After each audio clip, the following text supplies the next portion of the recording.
अब कुछ physical quantities देखते हैं उस प्रोजेक्टाइल मोशन की जिसका नाम है oblique projectile motion from the ground. Oblique projectile motion from ground, इसकी बात हो रही है और कहा गया ये फार्मूला रिच टॉपिक है। इसके न्यूमेरिकल के लिए फार्मूला ही लोग अप्लाई करते हैं। पहले इसका डायग्राम बना लें। ये ग्राउंड हो गया, मोशन यहां से स्टार्ट हुआ, घड़ी भी स्टार्ट हो गई, टाइम 0 था और फिर टिक टिक करते हुए ये मोशन कंप्लीट हो रहा है, कंप्लीट हो रहा है, कंप्लीट हो रहा है, कंप्लीट हो रहा है, कंप्लीट हो रहा है, यहां पे फिनिश हो गया। तो जितना टाइम लगा that is capital T, time of flight. सारे बड़े बच्चे यहां बैठे हुए हैं तो मैं टाइम ऑफ फ्लाइट की डेफिनेशन नहीं लिखा रहा हूं। अगर लिखने आ जाए तो क्या, during the projectile motion total time taken in journey is called the time of flight. Time of flight की डेफिनेशन क्या होगा? इट इज टाइम, लिख देते हैं यार, it is time taken by projectile motion to complete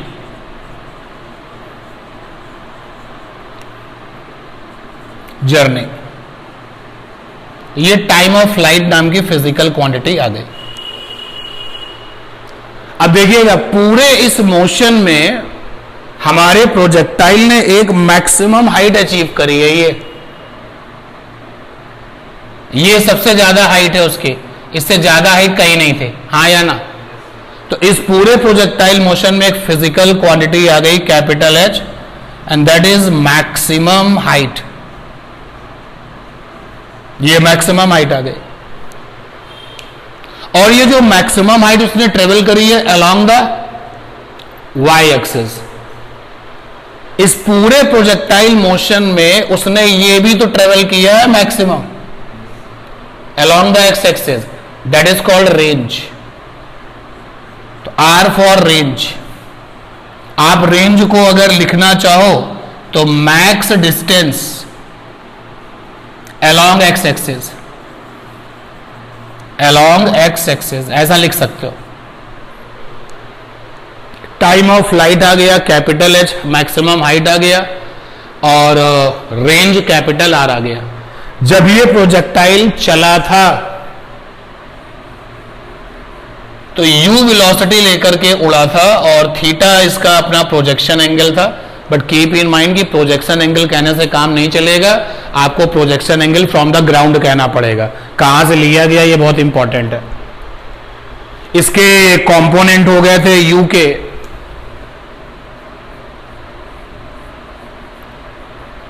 ये आया था ux that is u cos theta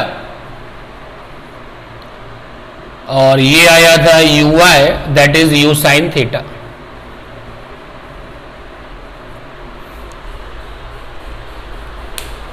तो हमने कहा कि भाई ऐसा करते हैं कि अब इनका फार्मूला निकाला जाए, क्योंकि हम फार्मूला नहीं लगाएंगे तो हमारे जो कॉम्पिटिटर हैं वो फार्मूला ही लगाएंगे।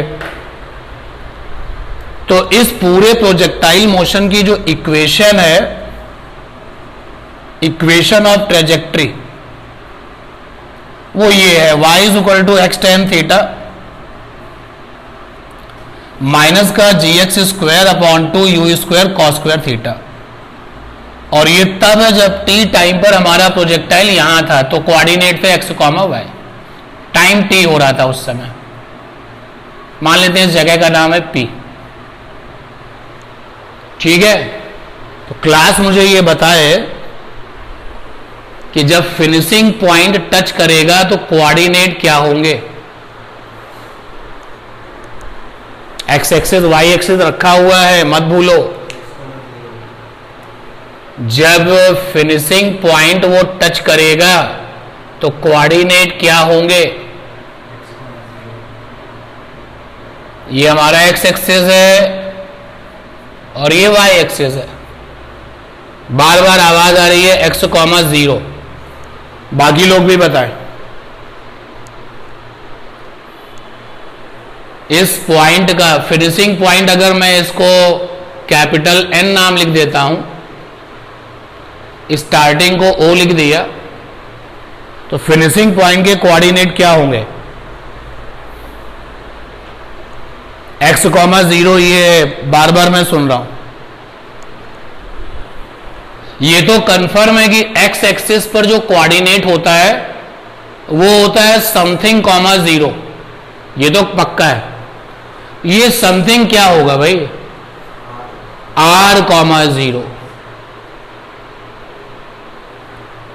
क्योंकि यहां से यहां तक की जो लेंथ है वो क्या हो जाएगी? r, 0। Got it?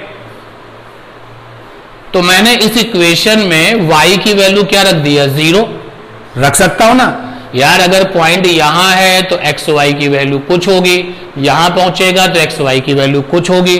तो इस इक्वेशन में एक्स वाई की जो वैल्यू है रखी जा सकती है। तो हमने कहा कि फिनिशिंग पॉइंट पर जब ये पहुंचा है तो कोऑर्डिनेट जो मिले जरा रख देते हैं। तो मैंने लिखा at finishing point, at finishing point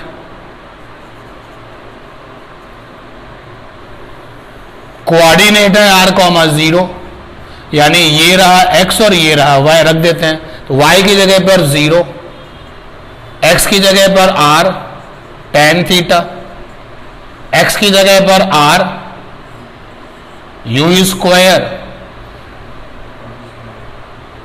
cos square theta. थोड़ा सा केयरफुली देखते रहिए। इक्वेशन था y is equal to x tan theta minus g x square upon 2u square cos square theta. तो अब इस रिजल्ट को सॉल्व कर लिया जाए।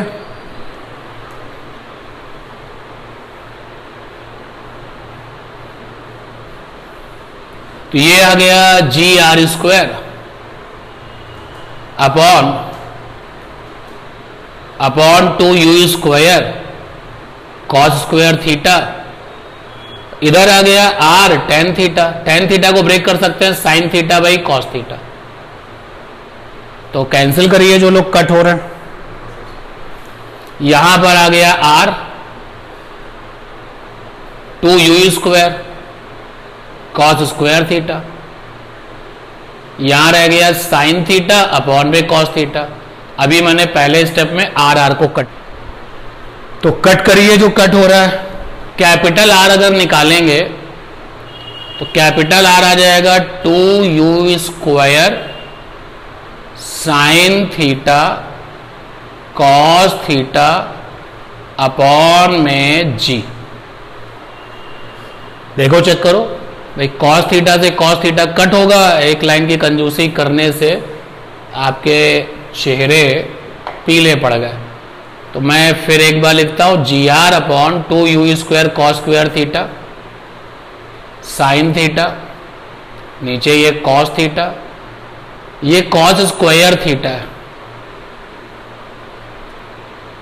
ये वाला कॉस कट हो गई, यहां से 2 पावर कट जाएगी। अब जरा r निकालते देखो क्या है, क्रॉस मल्टीप्लाई करो तो u स्क्वायर जाएगा, क्रॉस मल्टीप्लाई में 2 जाएगा, कॉस थीटा जाएगा, साइन थीटा जाएगा, अपॉन में g जाएगा। सही है। और हमें ये पता है कि ये साइन 2 थीटा है, क्योंकि 2 sine theta cos theta is equal to क्या होता है? Sine 2 theta. तो ये रेंज का फार्मूला आ चुका है जो कि बॉक्स में बंद कर दिया जाए, u square sine 2 theta by जी।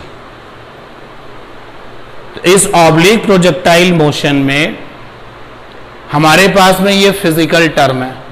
एक फिजिकल टर्म है टाइम ऑफ लाइट, जिसका फार्मूला डिराइव करना है। एक है ये आपका मैक्सिमम हाइट, और ये है आपका रेंज।